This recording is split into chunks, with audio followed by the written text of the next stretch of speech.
മനുഷ്യർ എല്ലാ കാലത്തും അന്വേഷിക്കുന്നത് നിത്യമായ സുഖത്തിനു വേണ്ടിയാണ്. ഈ സുഖത്തിനായിട്ട് നമ്മൾ പ്രാർത്ഥിക്കുന്നത് ഭഗവാനെയാണ്. ഭഗവാനെ എനിക്ക് സുഖം തരണേ എന്നാണ് എല്ലാവരും പ്രാർത്ഥിക്കുക.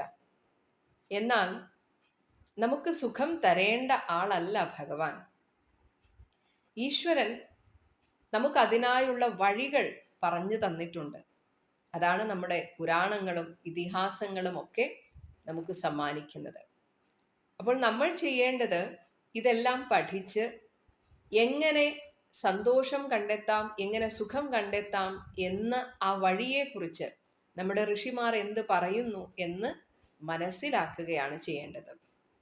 അങ്ങനെ മനസ്സിലാക്കിയാൽ മാത്രം പോരാ, അത് ജീവിതത്തിൽ പകർത്തി നമ്മുടെ മനസ്സിൻ്റെ വിശാലത വർദ്ധിപ്പിക്കണം, ഹൃദയത്തെ ശുദ്ധീകരിക്കണം, നമ്മുടെ കാഴ്ചപ്പാട് മാറ്റണം, ചിന്താഗതി മാറ്റണം.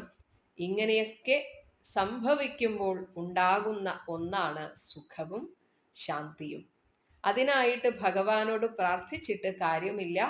കാരണം ഭഗവാൻ അത് ഗീതയിൽ തന്നെ പറഞ്ഞിട്ടുണ്ട്. നിങ്ങളെ ഉയർത്തേണ്ടത് നിങ്ങൾ തന്നെയാണ്. നിങ്ങളുടെ മനോഭാവം മാറാതെ ഒരിക്കലും ശാശ്വതമായ ശാന്തി ലഭിക്കുകയില്ല. അതിനുവേണ്ടി നമ്മൾ സ്വയമേവ പ്രയത്നിക്കേണ്ടതുണ്ട്. അതിനായിട്ട് നമ്മുടെ പുരാണ ഗ്രന്ഥങ്ങളിലെ ഉപദേശങ്ങളൊക്കെ ശ്രദ്ധയോടെ പഠിക്കേണ്ടതുണ്ട്.